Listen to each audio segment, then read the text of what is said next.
जय श्री गणेश। नमस्कार, मैं आचार्य संजय द्विवेदी। मेरे समस्त प्रबुद्ध दर्शकों का मेरे चैनल पे हार्दिक स्वागत है। प्रिय दर्शकों, आज मैं मेष राशि का फरवरी माह का मासिक राशिफल लेकर आपके सम्मुख उपस्थित हूं। फरवरी माह में जो ग्रहों की स्थितियां बन रही हैं तथा जो ग्रहों के परिवर्तन होंगे, इस माह में आपको कितना लाभ दे सकते हैं, किन किन भाव में प्रबलता आएगी अथवा कहीं पर कोई समस्या या अवरोध है तो उसका क्या निराकरण, संपूर्ण विश्लेषण मैं पूर्ण तरीके के साथ करने जा रहा हूं। प्रिय दर्शकों, इस राशिफल को आप अपने लग्न तथा राशि दोनों के अनुसार देख सकते हैं। मेष राशि के लिए यदि हम अवलोकन करें तो प्रारंभिक समय में, फरवरी के प्रारंभिक दिन में जो ग्रहों की स्थितियां वो इस प्रकार होंगी। आपके तृतीय भाव में गुरुदेव बृहस्पति गोचर कर रहे होंगे। आपके पंचम भाव में केतु का गोचर होगा। आपके लिए दसम भाव अत्यंत प्रबल अवस्था में होगा, जहां पर 4 ग्रह होंगे। यहां पर स्वयं लग्नेश मंगल सूर्य के साथ बुध तथा शुक्र के साथ गोचर कर रहे होंगे। आपके एकादश भाव में राहु का गोचर तथा द्वादश भाव में शनि का गोचर चल रहा होगा। इस माह में पहला परिवर्तन बुध का है, जब बुध 3 फरवरी को राशि परिवर्तन करेंगे तथा एकादश भाव में जाएंगे, जहां पर ये राहु के प्रभाव में होंगे। 6 फरवरी को शुक्राचार्य का राशि परिवर्तन हो जाएगा। शुक्राचार्य भी एकादश भाव में पहुंचेंगे, जहां पर बुध, शुक्र और राहु का महायोग बनेगा। 13 फरवरी को सूर्य का भी परिवर्तन एकादश भाव में हो जाएगा तथा इसके पश्चात मंगल राशि परिवर्तन करेंगे तथा 23 फरवरी को एकादश भाव में पहुंचेंगे। इस प्रकार से इस माह में जो परिवर्तन है अत्यंत विशिष्ट है और इन परिवर्तनों का प्रभाव मेष राशि के जातकों पर निश्चित रूप से पड़ने वाला है, क्योंकि यहां पर जब राहु के साथ इनका योग बनेगा तो यहां पर बुध भी जड़ दोष में होंगे, सूर्य ग्रहण में होंगे, मंगल के साथ अंगारक दोष बनेगा तथा शुक्र भी पीड़ित यहां पर रहने वाले। परंतु इस माह में अच्छाई यह है कि गुरुदेव बृहस्पति की दृष्टि का प्रभाव भी एकादश भाव पर होगा, जिसके कारण बहुत सारी स्थितियां संतुलित हो जाएंगी। सूर्य और गुरु का दृष्टि प्रभाव का योग बनेगा। सूर्य मंगल की युति पर गुरुदेव की दृष्टि का प्रभाव भी होगा। सूर्य बुध बुधादित्य योग पर गुरु की दृष्टि का प्रभाव होगा तथा शुक्र पर भी गुरु की दृष्टि का प्रभाव होगा। इस प्रकार से इस माह में कुछ समस्याएं तो अवश्य होने वाली हैं, परंतु उन समस्याओं का निराकरण भी अवश्य होगा तथा कुछ विशिष्ट लाभ भी प्राप्त होंगे।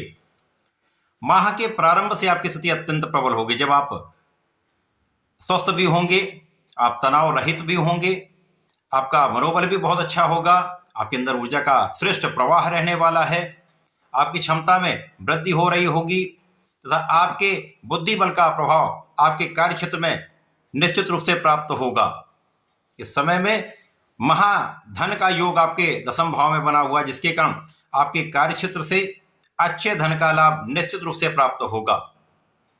इस समय में आपका ज्ञान भी पहले से अच्छा रहेगा, आपका परिश्रम भी बहुत अच्छा रहेगा, जिसके कारण आप अपने पढ़ाई के क्षेत्र में पूर्ण रूप से परिश्रम कर पाएंगे और जब आप स्वस्थ होते हैं तो अपना संपूर्ण प्रयास कर पाते हैं, तो परीक्षा का परिणाम भी बहुत अच्छा आएगा।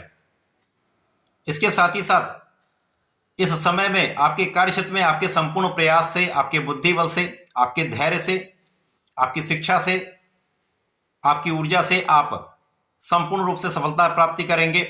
अच्छे धन की प्राप्ति आप करने वाले हैं, अच्छे लाभ की प्राप्ति करने, व्यापार में विस्तार करने वाले हैं, प्रोफेशन में नाम करने वाले हैं, मान सम्मान की प्राप्ति करने वाले हैं। और यहाँ पर शासन प्रशासन का भी पूर्ण लाभ आपको मिलता है, शासन प्रशासन से लाभ मिलता है, पिता का पूर्ण सहयोग मिलता है तथा यहाँ पर पूर्ण रूप से सरकार का संपूर्ण सहयोग आपके साथ रहेगा। तो जो लोग शासन प्रशासन में हैं, सरकारी सेवाओं में हैं अथवा राजनीति में हैं, तो बड़ा अवसर है। प्रारंभिक समय का जो योग है वो आपको महाधन का, महालाभ का योग बना रहा। अब जब बुध राशि परिवर्तन करके आपके एकादश भाव में पहुंचेंगे, यहां पर राहु का गोचर चल रहा है। यद्यपि एकादश भाव एकमात्र ऐसा भाव जहां पर समस्त ग्रह अच्छे प्रभाव देते हैं, चाहे वो नकारात्मक ग्रह ही क्यों ना हो। अब जो योग बनेगा वो तो बनना ही है, क्योंकि जब भी राहु और बुध का प्रभाव प्राप्त होगा तो यहाँ पर जड़ दोष भी बनता है, परंतु एकादश भाव का है तो राहु और बुध का प्रभाव जब होता तो आप बहुत कुशाग्र भी होते हैं और यहाँ पर गुरुदेव की दृष्टि का प्रभाव भी होगा, जिसके कारण यदि आपने अपनी बुद्धि और क्षमता का सही दिशा में सही उपयोग कर लिया तो ये समय आपको शिक्षा में संपूर्ण सफलता देगा। लेकिन जरा सी भी लापरवाही, ओवर कॉन्फिडेंस या ध्यान न देना, ये कहीं ना कहीं परिणामों में समस्या कर सकता है। इसके पश्चात जब शुक्राचार्य जाएंगे और शुक्राचार्य आपके एकादश भाव में पहुंचेंगे, राहु भी शुक्र के मित्र हैं, शुक्र राहु के गुरु हैं, बुध और शुक्र का महायोग एकादश भाव में बन जाएगा। अब यहां पर आपके लिए अचानक धन प्राप्ति के योग बनने लगे। निश्चित रूप से ऐसी ऐसी स्थितियां बनेंगी जब आपको ये समझ में नहीं आएगा कि धन कहां से आ पा रहा है, या आपका बाधित धन या आपका अवरुद्ध धन या कहीं आपका धन फंस गया था, बहुत समय से आप उसके लिए प्रयास कर रहे थे लेकिन काम नहीं हो पा रहा, तो वो धन आपका प्राप्त हो सकता है। लेकिन यहां पर भी आपके मन की चंचलता बढ़ जाए, और जो जातक टीनेजर्स हैं, यंग हैं, वहां पर यदि आपने अपने बुद्धि को संतुलित नहीं किया, अपने मन को संतुलित नहीं किया, तो यहां पर आप भटक सकते हैं। यहां पर प्रेम का भाव एक्टिवेटेड हो जाएगा, और जिसके कारण आप अपने काम से विरत हो सकते हैं।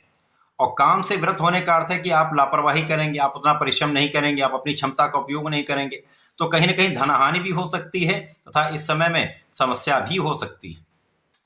संतान पक्ष बलवान रहेगा यद्यपि यहां पर, लेकिन संतान के कारण आपको कुछ चिंता अवश्य हो सकती है।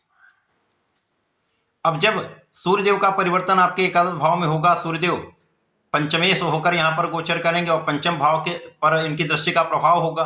तो जैसा कि ज्योतिष का नियम है, जो ग्रह अपने भाव को देखता है तो उसके प्रभाव को कई सौ गुना बढ़ा देता है। तो यहां पर पंचम भाव तो अत्यंत प्रबल होगा, लेकिन सूर्य भी यहां पर ग्रहण में होंगे। अच्छाई ये है कि गुरु इनको देखेंगे, इस भाव को भी देखेंगे, जिसके कारण समस्या कम से कम होगी। अतः इस समय में पूर्ण संतुलित रूप से मन को भटकाव से बचाते हुए अपने पूर्ण आत्मबल के साथ यदि आप अपना प्रयास करते हैं तो शिक्षा में सफल होने से आपको कोई रोक नहीं सकता। मन को यदि आपने कंट्रोल कर लिया, मन के हारे हार, मन के जीते जीत, तो यदि मन को आपने कंट्रोल कर लिया, कोई समस्या आपके साथ नहीं हो सकती। अब यहां पर सूर्य जब आ जाए तो संतान के प्रति जो चिंता थी वो भी समाप्त होगी, और इस समय में आपका परिणाम अच्छा है। प्रतियोगिता परीक्षा की तैयारी करें तो अचानक वहां पर सफलता मिल सकती है, अनएक्सपेक्टेड रिजल्ट प्राप्त हो जाते हैं। वो अनएक्सपेक्टेड दोनों प्रकार से हो सकते हैं, सकारात्मक भी हो सकते हैं, नकारात्मक भी हो सकते हैं। यदि आपने अपने ज्ञान का संपूर्ण उपयोग सही दिशा में किया, अपनी एनर्जी को यूटिलाइज किया, तो परिणाम सकारात्मक होंगे। और यदि आपने लापरवाही कर दी, मन को भटकने से नहीं बचा पाए, प्रेम संबंधों में पड़ गए, तो ये इसका विपरीत प्रभाव प्राप्त होगा, नकारात्मक रिजल्ट प्राप्त हो सकता है। अब जब यहां पर मंगल भी आ जाएंगे, अब पंचग्रही योग आपके एकादश भाव में बन गया। अब लग्नेश के साथ राहु, अंगारक दोष, जड़ दोष, ग्रहण दोष, तो यहां पर कई दोष हैं, लेकिन यहां पर महापराक्रमी योग भी बनेगा, यहां पर शासन योग भी बनेगा, यहां पर कुशाग्र योग भी बनेगा। तो कुल मिलाकर नकारात्मकता होते हुए भी यह सकारात्मक परिणाम देने वाला योग बन रहा। यहां पर 30 से 40% नेगेटिव इफेक्ट मिलेंगे, 50 से 60% आपको सकारात्मक परिणामों की प्राप्ति हो रही। यदि इसको पूर्ण सकारात्मक करना है तो आपको अपने ज्ञान को बढ़ाना होगा, अपने धैर्य को बढ़ाना होगा, विचार विमर्श करना होगा, विवेक के साथ कोई भी काम करना होगा। यदि आप विचार करके कोई भी काम करेंगे तो कोई शक्ति आपको बाधित नहीं कर सकती। यदि आप संतुलित रहेंगे तो निश्चित रूप से संपूर्ण सफलता मिलेगी, और ऐसे ऐसे आपको परिणाम प्राप्त होंगे जिसके बारे में आप सोच नहीं सकते। बड़े बड़े कॉन्ट्रैक्ट की प्राप्ति, बड़े बड़े अवसर, अचानक धन वृद्धि, अचानक नई नौकरी की प्राप्ति, अचानक नौकरी में पदोन्नति, मन के अनुसार आपको स्थानांतरण अथवा व्यापार में बड़े बड़े कॉन्ट्रैक्ट की प्राप्ति से बड़ा धन लाभ प्राप्त होने लगता है। लाभ तो 100% बढ़ेगा। इसी प्रकार से जो जातक राजनीति में है तो अचानक ही पद की प्राप्ति हो सकती है, पद बढ़ सकता है, कार्यभार बढ़ सकता है। तो ये समय अच्छा है। इस समय में आपको नियमित रूप से भगवान संकट मोचन की शरण में रह के हनुमानाष्टक और हनुमान चालीसा का नित्य पाठ करना चाहिए, गणपति जी की पूजा करनी चाहिए।